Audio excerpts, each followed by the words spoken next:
చెవి, ముక్కు, గొంతు ఎలాంటి సమస్యలకైనా మీకు ఖచ్చితమైన పరిష్కారం లభించే ఏకైక hospital Asian ENT care centre. సంప్రదించండి Asian ENT care centre, Begumpet, Hyderabad. నమస్తే, వెల్కమ్ టు 3TV. గతంలో చిరంజీవి ప్రజారాజ్యం పార్టీ పెట్టారు. ఆ తర్వాత చిరంజీవి తమ్ముడు పవన్ కళ్యాణ్ జనసేన పార్టీ పెట్టారు. ఈ మధ్య చిరంజీవి ఒక సినిమా ఫంక్షన్లో ప్రజారాజ్యం పార్టీయే జనసేన పార్టీ అని చెప్పి ఒక కామెంట్ చేశారు. ఈ కామెంట్ వెనుక ఉన్న రాజకీయ కోణాలు ఏంటి, వీటి గురించి చర్చించడానికి ఈరోజు మనతో ఉన్నారు సీనియర్ జర్నలిస్ట్ కృష్ణ సాయిరామ్ గారు. సార్ నమస్తే. సార్, పార్టీ పరంగా చూసినప్పుడు, లేదంటే సామాజిక వర్గాల సమీకరణ రీత్యా చూసినప్పుడు ప్రజారాజ్యమే జనసేన అన్నటువంటి చిరంజీవి వ్యాఖ్య 100% వాస్తవంగా కనిపిస్తుంది.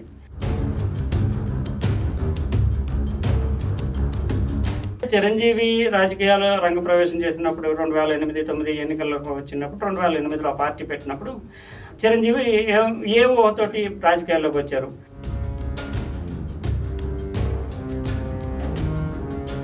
రెండు 2014లో జనసేనను స్థాపించినప్పుడు పవన్ కళ్యాణ్ ఏ ఊహతోటి, ఏ అంచనాలు, లక్ష్యాలతోటి రాజకీయాల్లోకి వచ్చారు.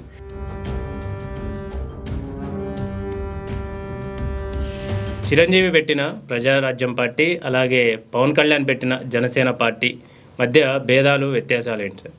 ఒక రకంగా ఒక కోణంలో చూస్తే కరెక్ట్, అది మరో కోణంలో చూస్తే దాన్ని సమర్థించడం కష్టం. ఎందుకంటే పార్టీ పరంగా చూసినప్పుడు, లేదంటే సామాజిక వర్గాల సమీకరణ రీత్యా చూసినప్పుడు ప్రజారాజ్యమే జనసేన అన్నటువంటి చిరంజీవి వ్యాఖ్య 100% వాస్తవంగా కనిపిస్తుంది. నాయకత్వ పరంగా చూసినప్పుడు మాత్రము అది కరెక్ట్గా అర్ధసత్యంగానే చెప్పాలి. ఎందుకంటే రాజకీయంగా చూసినప్పుడు ప్రజారాజ్యానికి జనసేనకి పెద్దగా వ్యత్యాసం కనిపించదు, కానీ నాయకత్వ రీతులు ఉంటాయి. ఏంటంటే ఆ పార్టీ వ్యవస్థాపన, దానికి సంబంధించి పోరాడే తత్వం, ఈ పరంగా చూసినప్పుడు మాత్రము ప్రజారాజ్యానికి పూర్తి భిన్నమైనటువంటి ధోరణి జనసేన నాయకుడు అంటే నాయకత్వం అంటే చిరంజీవి పవన్ కళ్యాణ్ పోల్చాల్సి వస్తుంది.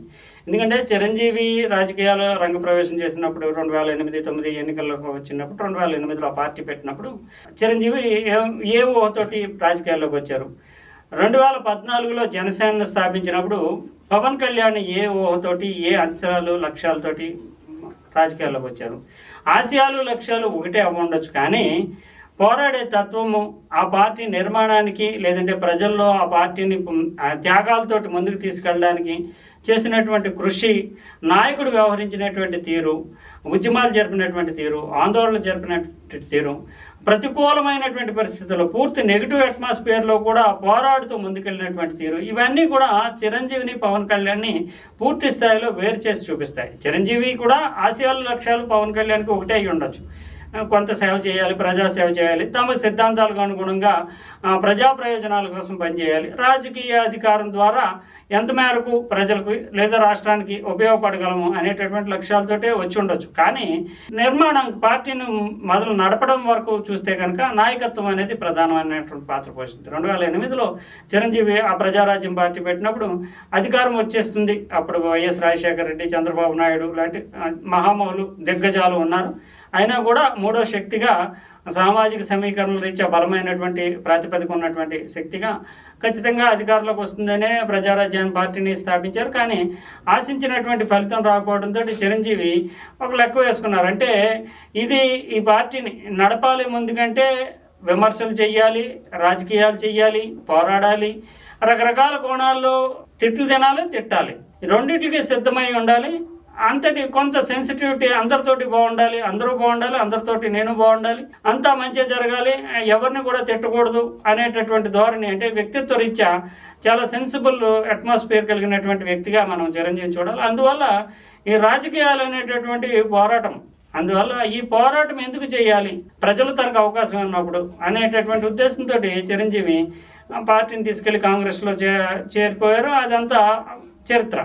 కానీ పవన్ కళ్యాణ్ ఆ తరహా ధోరణి కనిపించదు మనకు. పవన్ కళ్యాణ్ చూస్తే కనుక పవన్ కళ్యాణ్ అసలు ప్రజారాజ్యంలో చేరిన తర్వాత యువరాజ్యం అధినేతగా చేసినప్పటి నుంచి ప్రజారాజ్యాన్ని కాంగ్రెస్లో కలపడం కూడా పవన్ కళ్యాణ్కి వ్యక్తిగతంగా ఇష్టం లేదు. కానీ అధినేతగా ఉన్నటువంటి చిరంజీవి నిర్ణయం తీసుకున్నారు కనుక చేశారు. కానీ పాలిటిక్స్ అంటే ఫ్యాషన్, అది ఒక హాబీ కానీ అది కాదు. సినిమాల్లో అందరూ స్క్రిప్ట్ రాసి వాళ్ళు ఉంటారు, డైరెక్షన్ చేసేవాళ్ళు వేరే ఉంటారు, నడిపేవాళ్ళు వేరే ఉంటారు. అంటే హీరో నడుస్తుంటే కనుక గొడుగు పట్టేవాళ్ళు, భజన చేసేవాళ్ళు అనేక మంది ఉంటారు. కానీ రాజకీయాల్లో అది ఉండదు. ఎందుకంటే రాళ్ళు విసిరే వాళ్ళు ఎక్కువ ఉంటారు. దానికి ఏమో ఉద్యమాలు చేయాల్సి ఉంటుంది, జైలుకు వెళ్ళడానికి సిద్ధపడాల్సి ఉంటుంది, చాలా త్యాగాలు. నిజానికి పాలిటిక్స్ కంపారిటివ్లీ సినిమాతో పోల్చి చూస్తే కనుక పాలిటిక్స్కి 10 రెట్లు కష్టపడాలి, ప్రజల్లో ఉండాలి, రోడ్డు మీద నిద్రపోవాలి, రకరకాల కారణాలు ఉంటాయి. అందువల్ల పాలిటిక్స్కి తీటైనటువంటి వ్యక్తిత్వం వేరేగా ఉంటుంది. చిరంజీవిలో పవన్ కళ్యాణ్లో ఉండేటటువంటి ఆ వ్యక్తిత్వం అనేది లేదు. ఒక రకంగా చిరంజీవికి ఆశయాలు ఉంటాయి, కానీ పవన్ కళ్యాణ్ పోరాటానికి సిద్ధపడే 2014లో పార్టీ పెట్టినప్పుడే ఆయన ఒక ప్రకటన చేశాడు, 25 ఏళ్ల పాటు పోరాటానికి సిద్ధంగా ఉన్నానని. తర్వాత ఆ 10 ఏళ్ల కాలంలోని 2024లో అధికారంలోకి వచ్చింది. ఆ 2024 వరకు ఆ 10 ఏళ్ల కాలంలో అనేక కేసులు ఎదుర్కోవడానికి, అనేక ఉద్యమాలు చేయడానికి సిద్ధపడి ప్రజలను కలవడానికి, సొంత నిధుల్ని రైతుల కోసం ఇవ్వడానికి, అలా రకరకాల నిజంగా చాలా తీవ్రమైనటువంటి వైఎస్ఆర్సీపీ టైంలో అయితే చాలా పవన్ కళ్యాణ్ని ఆర్థికంగా దెబ్బతీయడానికి కానీ, సినిమాల పరంగా కానీ దెబ్బతీయడానికి కానీ, ఇతరత్ర అనేక రకాలుగా ఆయన్ని అవమానించడానికి కానీ, సైకలాజికల్గా ఎథికల్గా ఆయన్ని వీక్ చేయడానికి కానీ చాలా ప్రభుత్వం ప్రయత్నించింది. అయినా వాటన్నిటినీ తట్టుకుంటూ ఎట్టి పరిస్థితుల్లోనూ తన రాజకీయాల్లోనే కొనసాగుతానని నిరూపించుకున్నాడు. అది లీడర్షిప్. అంటే తన ముందుంటూ తన వెనక సైన్యాన్ని నడపడం. చిరంజీవిలో ఆ leadership qualities, political leadership qualities అనేవి ఆ స్థాయిలో పవన్ కళ్యాణ్ స్థాయిలో కనిపించవు. అందువల్లనే లీడర్షిప్ పరంగా చూస్తే కనుక జనసేన, ప్రజారాజ్యం పూర్తి భిన్నమైనటువంటి శక్తులు. అదే పొలిటికల్గా చూస్తే, సామాజిక వర్గమైనటువంటి బేస్ చూస్తే కనుక, కమ్యూనిటీ పరమైనటువంటి బేస్ చూస్తే కనుక రెండు ఒక రకంగా కనిపిస్తాయి. అది ఈ రెండింటి మధ్య ఉండేటటువంటి వ్యత్యాసం. చిరంజీవికి పొలిటికల్ ఫ్యూచర్ ఏమైనా కనిపిస్తుందా ఈ వ్యాఖ్యలను బట్టి? అంటే రాజకీయాల్లో నిలదొక్కుకోవాలంటే ఒకరికొకరు హెల్ప్ చేయడం వల్ల ఏమీ అవ్వదు. ఆల్రెడీ చిరంజీవి రాజ్యసభ సభ్యుడిగా చేశారు, కేంద్ర మంత్రిగా చేశారు. కానీ చిరంజీవికి పాలిటిక్స్ పూర్తి స్థాయిలో అంగీకరించేటటువంటి మనస్తత్వం కాదు, ఆ రకమైనటువంటి ధోరణి కూడా చిరంజీవిలో కనిపించదు. రాజకీయాలంటే అధికారం అనేటటువంటిది పవర్ చాలా రుచి ఉంటుంది, కానీ ప్యాషన్ ఉండాలి. రాజకీయం అంటే ఒక రకంగా చెప్పాలంటే పిచ్చి. ఆ పిచ్చి ఉంటే తప్ప రాజకీయాల్లో రాణించడం అనేది సాధ్యం కాదు. ఎందుకంటే పొద్దున్న 6 గంటల నుంచో 4 గంటల నుంచో లేకపోతే రాత్రి 12ంటికి కూడా కార్యకర్తలు ప్రజలకు అక్కడ ఇష్యూ జరిగింది చూడండి అంటారు.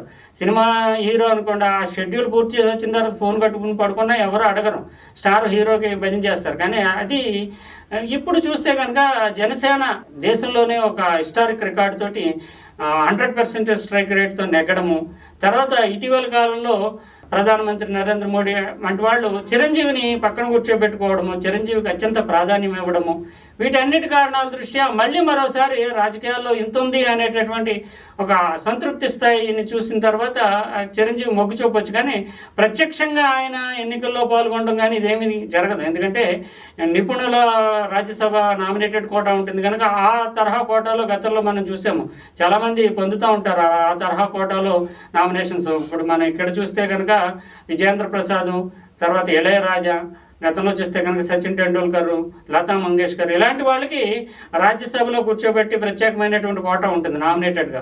ఆ తరహా ఈయన ఎలాగో సినిమా రంగంలో ఆల్మోస్ట్ 50 years కంప్లీట్ చేశారు. Chiranjeevi blood bank, social welfare activities, వీటన్నిటి కోణంలో దృష్టిలో పెట్టుకుని ఒక నిపుణుడిగా, ఒక రంగానికి చెందినటువంటి వృత్తి నిపుణుడిగా రాజ్యసభ వంటి పదవులు ఇవ్వడానికి ఏమీ అభ్యంతరం లేదు. ఆ రకమైనటువంటి లభించవచ్చు. ఇంకా ప్రజా జీవిత పరంగా చూస్తే కనుక జనసేన నిజానికి చెప్పింది అదే, జనసేన ప్రజారాజ్యాన్ని రీప్లేస్ చేసేసింది. అక్కడ ప్లేస్ ఏమీ లేదు. చిరంజీవి వెళ్ళి ఇప్పుడు జనసేనలో చేరి రాజకీయంగా చేయాల్సింది ఏం లేదు. ఆల్రెడీ చిరంజీవి తరఫున ఉన్నటువంటి వారసులు అయినటువంటి పవన్ కళ్యాణ్ కావచ్చు, నాగబాబు కావచ్చు, వీళ్ళంతా కూడా జనసేనకు పనిచేస్తున్నారు, జనసేనలో భాగం. అందువల్ల చిరంజీవికి అక్కడ ప్లేస్ ఏమీ లేదు.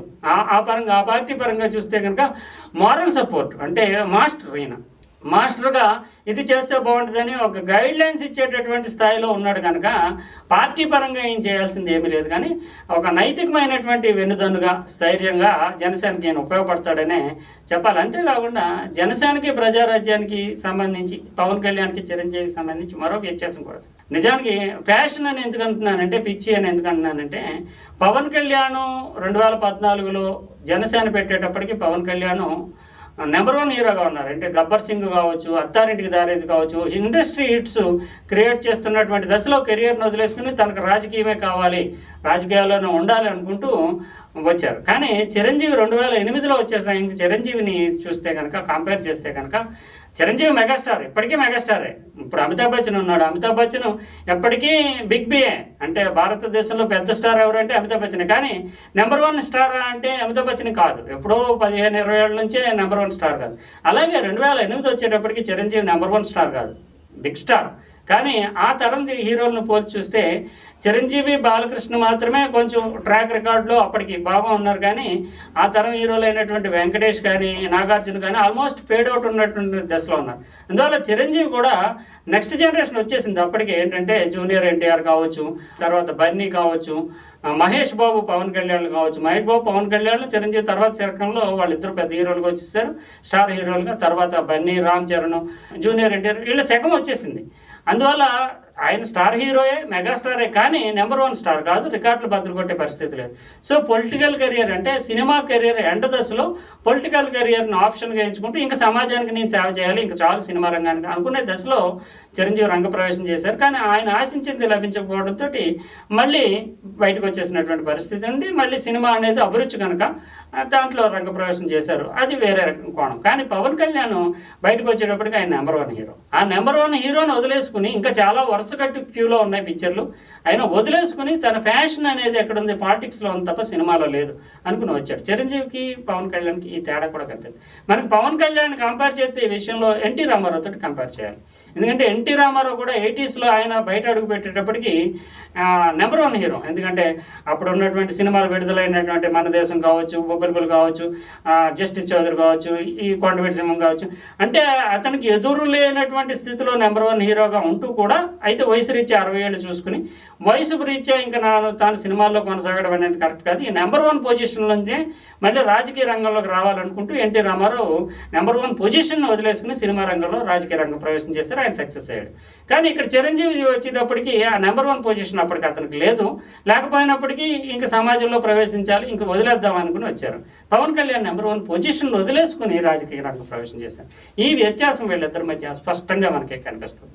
వినికిడి లోపం ఉన్న వారికి అడ్వాన్స్డ్ హియరింగ్ ఎయిడ్స్ లభించును. సంప్రదించండి Asian ENT care centre, Begumpet, Hyderabad.